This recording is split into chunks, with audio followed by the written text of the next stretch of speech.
Hello everyone, welcome back to my channel. Concepto में आपका बहुत बहुत स्वागत है। तो आज हम कर रहे हैं lecture number 10 contemporary India and education का। तो फटाफट से देख लेते हैं आज का टॉपिक क्या है। तो आज हम बात करेंगे इनोवेटिव एजुकेशनल प्रैक्टिसेस के बारे में, यानी एजुकेशन में नए और इफेक्टिव टीचिंग लर्निंग के तरीके। तो इसमें हम इस टॉपिक के अंदर हम चार मेन चीजें समझेंगे। सबसे पहले इनोवेशन का कंसेप्ट, यानी एजुकेशन में इनोवेशन का मतलब क्या होता है। सेकंड, इनोवेशन की नीड, यानी आज के टाइम में एजुकेशन में चेंज लाना क्यों जरूरी हो गया है। थर्ड, हम देखेंगे कि सोसाइटल और टेक्नोलॉजिकल चेंजेस, जैसे सोसाइटी और टेक्नोलॉजी के बदलाव एजुकेशन को कैसे अफेक्ट करते हैं और इनोवेशन उन्हें कैसे एड्रेस करता है। और लास्ट में हम एजुकेशनल इनोवेशन के बैरियर्स के बारे में पढ़ेंगे, यानी वो प्रॉब्लम समझेंगे जो एजुकेशन में नए प्रैक्टिसेस लाने में रुकावट बनती है। को तो सबसे पहले concept of innovative educational practices. Innovative educational practices refer to new and creative method of teaching and learning that improve student engagement and learning outcome. ये जो हम बार बार इनोवेटिव एजुकेशनल प्रैक्टिसेस की बात कर रहे हैं, इसका मतलब क्या है। कुछ ऐसे मेथड्स जो हम टीचिंग और लर्निंग में अप्लाई कर सकते हैं ताकि बच्चे की एंगेजमेंट बढ़े, बच्चे को पढ़ने में मजा आए और उससे उसको रिजल्ट मिले। तो ऐसे मेथड्स को बोल दिया गया है innovative educational practices. These practices move beyond traditional lecture-based teaching and focus on learner-centered, interactive and meaningful learning experiences। ये जो पहले से चलते आ रहे हैं कि आए टीचर्स पढ़ाना स्टार्ट कर दिया, उससे अलग है। यहाँ पर बच्चे के ऊपर फोकस किया जाता है कि बच्चे को नीड कहाँ पर पड़ रही है। थोड़ा सा इंटरैक्टिव लेक्चर होता है जहाँ पे टीचर बच्चों से इंटरैक्ट करता है, साथ साथ में जो उसका एक्सपीरियंस है, सीखने का जो एक्सपीरियंस है, वो मीनिंगफुल बन जाता है। अब इसका मीनिंग क्या है। Innovation in education means introducing new ideas, strategies, tools और approaches to make teaching more effective. Again वही सारी चीजें जो अभी मैंने बताई है कि इसका मतलब क्या है एजुकेशन में, कि न्यू आइडियाज को इंट्रोड्यूस करवाना, पढ़ाते वक्त कुछ नई मेथड्स में ले आना, स्ट्रेटजीज ले आना, टूल्स जैसे कि आप चार्ट मॉडल्स यूज कर सकते हो, न्यू अप्रोचेस लगा सकते हो, ताकि आपकी जो टीचिंग है वो बहुत ज्यादा मजेदार हो जाए, इंजॉयबल हो जाए, इफेक्टिव हो, जिससे रिजल्ट निकल कर आए। It include the use of technology, आप उसमें टेक्नोलॉजी का आप यूज ले सकते हो। कोई एक्टिविटी बेस्ड लर्निंग हो सकती है, जैसे आपने कोई एक्टिविटी दे दी, ग्रुप बना दिए, ग्रुप डिस्कशन दे दिया, तो वो सब हो सकता है। एक्सपेरिमेंटल लर्निंग हो सकती है। Flexible curriculum design to meet the need of diverse learner, कि उसको जिस हिसाब से जरूरत पड़ रही है लर्नर को। आजकल के जेंजी बच्चे हैं, उनको थोड़ा सा वो नहीं चाहिए कि आया टीचर पढ़ा दिया, उनको थोड़ा सा वो चाहिए, डिफरेंट हो, कुछ अलग हो। आके पढ़ाना उनके लिए बहुत बोरिंग हो गया है आजकल। तो थोड़े बहुत एक्टिविटी बेस्ड चीजें हो तो बच्चों को भी मजा आता है, उनका इंटरेस्ट बनता है, तो वो चीजें होनी चाहिए आजकल। तो उन्हीं को हम बोल देते हैं इनोवेशन इन एजुकेशन, कि हमने थोड़ा सा चेंज कर दिया है, न्यू मेथड्स ले आए हैं, स्ट्रेटेजीज ले आए हैं, तो उसके अकॉर्डिंग हम पढ़ा रहे हैं अब। Characteristics of innovative educational practices, क्या क्या कैरेक्टरिस्टिक्स है इसकी। Innovative practices encourage critical thinking, creativity, collaboration and problem solving. अब आप ऐसे कुछ प्रैक्टिसेस करते हो, इनोवेटिव कुछ नया लेकर आ रहे हो, तो इसकी वजह से क्या होगा, बच्चे के अंदर क्या क्या डेवलप हो सकता है। क्रिटिकल थिंकिंग डेवलप हो सकती है, क्रिएटिविटी डेवलप होगी बच्चे के अंदर, कोलैबोरेशन, वो कोलैबोरेट करने का सोचेगा, एक दूसरे की हेल्प लेकर कुछ ना कुछ ग्रुप डिस्कशन मान लो, या फिर प्रॉब्लम सॉल्विंग उसके अंदर डेवलप होता है। They focus on understanding rather than memorisation, यहाँ पे वो रट्टाफिकेशन से बाहर जाकर अंडरस्टैंड करना सीखेंगे, समझना स्टार्ट करेंगे। And promote active participation of student in the learning process, जिसकी वजह से पार्टिसिपेशन इंक्रीज होगा, मतलब ज्यादा से ज्यादा बच्चे अप्रोच करेंगे आपको और वो पढ़ने की कोशिश करेंगे, रट्टा मारने की कोशिश नहीं करेंगे यहाँ पर। नेक्स्ट है need for innovation in education. अब इसकी जरूरत क्यों पड़ रही है, इनोवेशन हम चेंज क्यों करना चाह रहे हैं हमारे मेथड्स को, पढ़ाने के तरीके को। Innovation is needed to make education relevant to real life situation, हम एजुकेशन को इस तरीके से बनाना चाहते हैं कि वो हमारी रियल लाइफ सिचुएशन से रिलेट करे। जब वो वहां से रिलेट करेंगे तभी वो उसको पढ़ने में, उनके दिमाग में वो चीज बैठेगी। Traditional method often fail to prepare student for modern challenges, जो पुराने मेथड से पढ़ाने के वो फेल हो गए हैं आजकल के चैलेंजेस को फेस करने के लिए, इसलिए नए तरीके लाना जरूरी है। Innovative practices help learner develop skills such as communication, adaptability, and lifelong learning. Innovative practices और क्या कर रही हैं, बच्चे के अंदर क्या डेवलप कर रही हैं, कुछ स्किल्स को डेवलप कर रही हैं, जैसे कि कम्युनिकेशन स्किल हो गई, मतलब बात करने का तरीका। वो बात करने, कम्युनिकेशन में आप लिखने का, बात करने का सब आ जाता है, तो उन चीजों को डेवलप कर रही है। अडेप्टेबिलिटी, मतलब जो आजकल की न्यू जनरेशन है उसमें टेक्नोलॉजी का यूज बहुत ज्यादा आ गया है, तो उसको अडॉप्ट करने का बहुत अच्छी स्किल प्रोवाइड कर रहे हैं।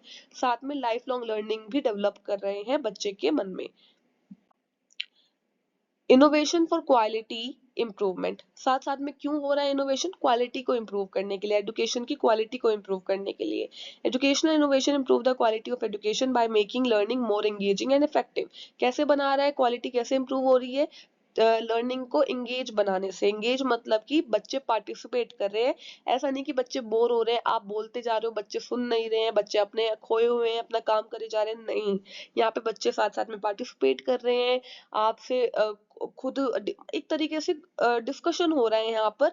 आप अगर पढ़ा रहे हो तो वो भी साथ में क्वेश्चंस पूछ रहे हैं, तो एक्टिव पार्टिसिपेशन दोनों तरफ से है, सिर्फ पैसिव नहीं रह गया है। तो एंगेजमेंट हो रही है, जिसकी वजह से जो क्लासरूम है वो इफेक्टिव हो रही है, आपको वहां से रिजल्ट भी उतना ही इफेक्टिव मिलेगा।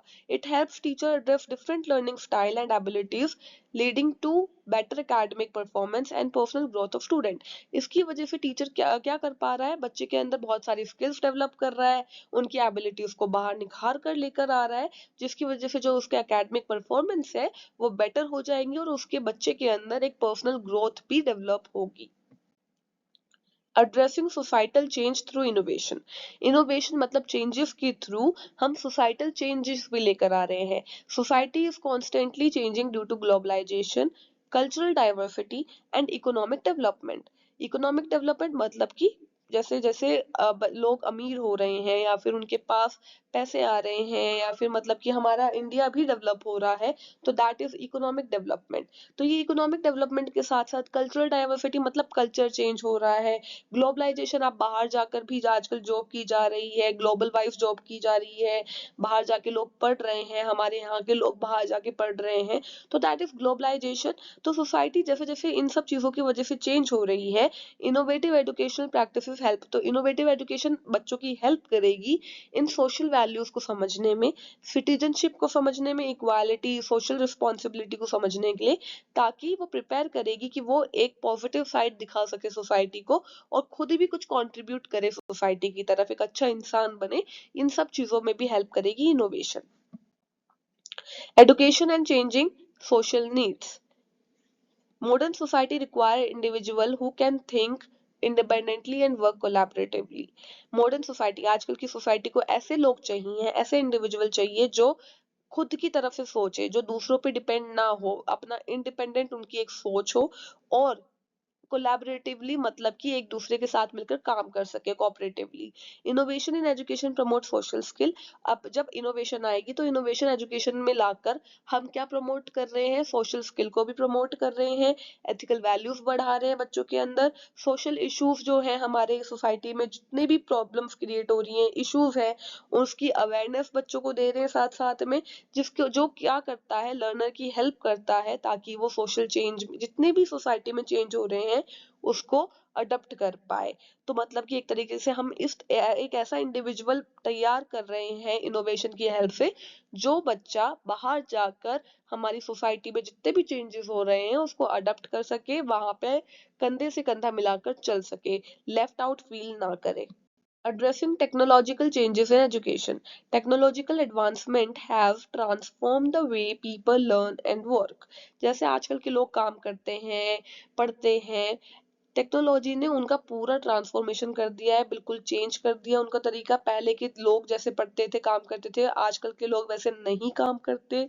Innovative practices integrated digital tool, online resources and smart classroom to enhance learning and make education more accessible। इसकी वजह से, जैसे पहले आपको याद होगा, पहले लोग इतना लैपटॉप यूज नहीं करते थे जॉब प्रोफाइल में, या कहीं पे भी बाहर जाके जो जॉब करते हैं जितना वो आज करते हैं। आजकल हर एक जॉब करने वाले बंदे के पास लैपटॉप मिलेगा, क्योंकि उसका सारा काम ही लैपटॉप पे होता है। ठीक है, अगर आप किसी स्कूल की बात करें, क्योंकि अब आप बीएड कर रहे हो तो आप स्कूल से रिलेटेड बात करोगे, तो आजकल सारा काम भी ऑनलाइन ही हो रहा है, टेक्नोलॉजिकल बेस ही है सारा काम। तो टेक्नोलॉजी बहुत इंपॉर्टेंट हो गई है आजकल के टाइम पे। तो इस वजह से जो इनोवेशन है, बच्चा अगर आप इनोवेशन न्यू मेथड्स लेकर आए हैं, डिजिटल क्लासरूम्स लेकर आए हैं, टूल्स लेकर आए हैं, तो बच्चे वहीं से ढलना स्टार्ट कर देंगे, अडॉप्ट करना स्टार्ट कर देंगे। तो आगे चल के वो जॉब करेंगे तो उनको वहां पे वो अलग नहीं फील होगा, उनको लगेगा कि ये हमने किया हुआ है पहले से, तो उनको अलग नहीं होगा, वो उस चीज के लिए पहले से रेडी है, तैयार है। तो innovative practices integrate digital tool. तो इनोवेटिव प्रैक्टिसेस में क्या क्या आ जाएगा? डिजिटल टूल्स आ जाएंगे, ऑनलाइन रिसोर्सेज आ जाएगी, स्मार्ट क्लासरूम्स आ जाएगी, जिसकी वजह से जो लर्निंग है और एजुकेशन है और भी ज्यादा इनहेंस हो जाएगी और भी ज्यादा अच्छी हो जाएगी। साथ साथ में एक्सेसिबल हो जाएगी, मतलब कि जो लोग रोज रोज स्कूल नहीं आ पा रहे हैं, या फिर मतलब कि अगर मान लो कोई क्लास है जो दूर हो रही है, बाहर हो रही है, मान लो फॉरेन में हो रही है, किसी विदेश में हो रही है, अब आप वहां पे जाके क्लास नहीं ले सकते, अपनी पढ़ाई पूरी नहीं कर सकते, लेकिन आज के टाइम पे एजुकेशन एक्सेसिबल है, तो आप ऑनलाइन क्लासेस के थ्रू उसको अप्रोच कर सकते हो, यहाँ बैठे बैठे अपने घर पे भी वो ले सकते हो। किसकी वजह से? टेक्नोलॉजी की वजह से। अब है role of technology in educational innovation. जो मैं बता चुकी हूँ सब अभी दोबारा वही है, तो सुनिए एक बार। Technology support personalise learning, blended learning and virtual collaboration. मतलब क्या है इसका? टेक्नोलॉजी स्टूडेंट को अपनी स्पीड और नीड के हिसाब से पढ़ने का मौका देती है। पर्सनलाइज लर्निंग का मतलब होता है हर स्टूडेंट सेम तरह से नहीं, अपने लेवल के अकॉर्डिंग सीखता है। ठीक है। ब्लेंडेड लर्निंग का मतलब होता है क्लासरूम टीचिंग प्लस में ऑनलाइन लर्निंग, दोनों का मिक्स। ठीक है। तो आजकल ये भी बहुत चल रहा है कि बच्चे जाकर भी पढ़ाई कर रहे हैं, और अगर इफ इन केस वो अगर किसी दिन छुट्टी पे हैं तो उनको ऑनलाइन लर्निंग की भी सहूलियत हो जाती है। ठीक है। साथ साथ में वर्चुअल कोलैबोरेशन का मतलब होता है स्टूडेंट और टीचर्स ऑनलाइन मिलकर काम कर सकते हैं, जैसे गूगल मीट पर, वो पहले कोविड के टाइम पे आया था Google Meet, Zoom, group group projects. यहाँ पे टीचर और स्टूडेंट आपस में बैठ के पढ़ा भी सकते हैं, और स्टूडेंट पढ़ भी सकता है और आपस में डिस्कस भी कर सकते हैं। तो यहाँ पे टेक्नोलॉजी का बहुत इंपॉर्टेंट रोल आ गया एजुकेशनल इनोवेशन में। It enable teacher to use multimedia content, online assessment and interactive platform to improve teaching effectiveness. यही मतलब है कि टेक्नोलॉजी टीचर को अलाउ करती है कि वो सिर्फ बुक से नहीं, बल्कि वीडियो से, एनिमेशन से, पीपीटी से, बहुत सारे ऐसे कंटेंट होते हैं उसके थ्रू पढ़ा सके। साथ साथ में ऑनलाइन असेसमेंट का मतलब है ऑनलाइन टेस्ट हो गए, क्विजेस हो गए, एमसीक्यू हो गए, जिससे जल्दी इवैल्यूएशन हो जाता है। ठीक है। इंटरेक्टिव प्लेटफॉर्म जैसे एप्स हो गई, एप्लीकेशन बहुत सारी हैं, वेबसाइट्स बहुत सारी हैं, जिससे क्लास ज्यादा और ज्यादा इंटरेस्टिंग हो जाती है, इफेक्टिव बन जाती है, जिससे स्टूडेंट अच्छे से समझ पाता है। तो इसका मतलब कुल मिला के कहना क्या चाह रहा है? टेक्नोलॉजी एजुकेशन को मॉडर्न बनाती है, इफेक्टिव बनाती है, और एक स्टूडेंट फ्रेंडली बनाने में इंपॉर्टेंट रोल प्ले करती है। ठीक है। नेक्स्ट है benefits of innovative educational practices. अब इसके बेनिफिट क्या हो गए? Innovative practices increase student motivation and engagement. क्या कर रहा है? स्टूडेंट को मोटिवेट कर रहा है कि वो ज्यादा से ज्यादा एंगेज करे, पढ़ाई करे, टीचर से पूछे, एक्टिव बने। They encourage creativity, independent learning and practical application of knowledge, making education more meaningful and future oriented. साथ साथ में इनोवेशन और क्या कर रहा है? जो क्लासरूम है, लर्निंग है, उसको क्रिएटिव बना रहा है, इंडिपेंडेंट बना रहा है, मतलब बच्चे को एक दूसरे पे डिपेंड होने पे बंद कर रहा है, मतलब उस चीज को इंडिपेंडेंट बना रहा है, आत्मनिर्भर बना रहा है। प्रैक्टिकल एप्लीकेशन ऑफ नॉलेज, मतलब नॉलेज को सिर्फ रट्टाफिकेशन ना बनाकर एक तरीके से उसको अप्लाई करना भी सिखा रहा है। Making education more meaningful, education को मीनिंगफुल बना दिया। और फ्यूचर ओरिएंटेड, मतलब कि अगर आप फ्यूचर में भी इसका यूज आप ले सकते हो, ऐसी एजुकेशन बना दी है इनोवेटिव एजुकेशनल प्रैक्टिसेस ने। Barriers to educational innovation. इसका इंट्रोडक्शन। इसका मतलब है एजुकेशन में नए आइडियाज और नए तरीके लाने में कौन कौन सी प्रॉब्लम आती है, उसका इंट्रोडक्शन है ये। ठीक है, तो फर्स्ट पॉइंट क्या कहता है, despite it's benefits innovation in education faces several challenges. चाहे एजुकेशन में इनोवेशन के बहुत फायदे हों, लेकिन फिर भी एजुकेशन सिस्टम में नए चेंजेस लाना आसान नहीं होता। इस प्रोसेस में कई तरह की प्रॉब्लम और चैलेंजेस आती हैं। सेकेंड पॉइंट है, these barrier can be related to infrastructure, mindset, policy implementation and availability of resources. मतलब ये प्रॉब्लम्स कई चीजों से रिलेटेड होती हैं, जैसे कि कभी कभी प्रॉपर इंफ्रास्ट्रक्चर नहीं होता, बिल्डिंग वगैरह या फिर मतलब की चीजें नहीं होती, कभी टीचर्स या इंस्टीट्यूशन का माइंडसेट चेंज नहीं होता, कभी पॉलिसी सही तरह से इम्प्लीमेंटेड नहीं होती, और कई बार रिसोर्सेज या फैसिलिटीज भी अवेलेबल नहीं होती। तो इसका मतलब एजुकेशन में इनोवेशन लाने के लिए पहले इन बैरियर्स को समझना जरूरी होता है, तब जाके आप इनोवेशन लेकर आ पाओगे। Institutional and administrative barrier. इसका मतलब है इंस्टीट्यूशंस और एडमिनिस्ट्रेशन की तरफ से आने वाली प्रॉब्लम जो एजुकेशन में इनोवेशन को रोक देती हैं। फर्स्ट पॉइंट क्या कहता है, lack of proper infrastructure, rigid curriculum, insufficient funding and resistance from educational institution can limit innovation। कई बार स्कूल्स और कॉलेजेस में प्रॉपर इंफ्रास्ट्रक्चर नहीं होता, जैसे कि स्मार्ट क्लासरूम्स हो गए या लैब्स हो गए या टेक्नोलॉजिकल फैसिलिटीज हो गई। तो करिकुलम भी कई जगह बहुत ज्यादा, या फिर जो करिकुलम होता है बहुत ज्यादा रिजिड हो जाता है कई जगह, यानी उसमें चेंजेस करने की फ्लेक्सिबिलिटी ही नहीं होती है। इनके अलावा फंडिंग की कमी होती है, और कई एजुकेशन इंस्टीट्यूशन नए आइडियाज को एक्सेप्ट करने में रेजिस्ट करते हैं। ये सब चीजें इनोवेशन को लिमिट कर देती हैं। ठीक है, सेकेंड पॉइंट क्या है, एडमिनिस्ट्रेटिव पॉलिसीज में not always support flexibility and experimentation in teaching methods. मतलब कि एडमिनिस्ट्रेशन की जो पॉलिसीज होती है ना, वो हमेशा टीचर को फ्लेक्सिबल टीचिंग मेथड्स ट्राई करने की परमिशन नहीं देती। इस वजह से टीचर्स नए एक्सपेरिमेंट्स नहीं कर पाते, जैसे इनोवेटिव टीचिंग टेक्निक होती है प्रॉपर तरीके से यूज ही नहीं कर पाते उनको। तो ये बहुत सारी प्रॉब्लम्स क्रिएट हो जाती हैं। इसलिए इंस्टीट्यूशनल और एडमिनिस्ट्रेटिव बैरियर्स एजुकेशन में इनोवेशन के लिए एक बड़ी प्रॉब्लम बन जाते हैं। Teacher related barriers. अब टीचर से रिलेटेड बैरियर्स क्या हो गए, टीचर्स में face challenge such as lack of training, heavy workload और फियर ऑफ चेंज।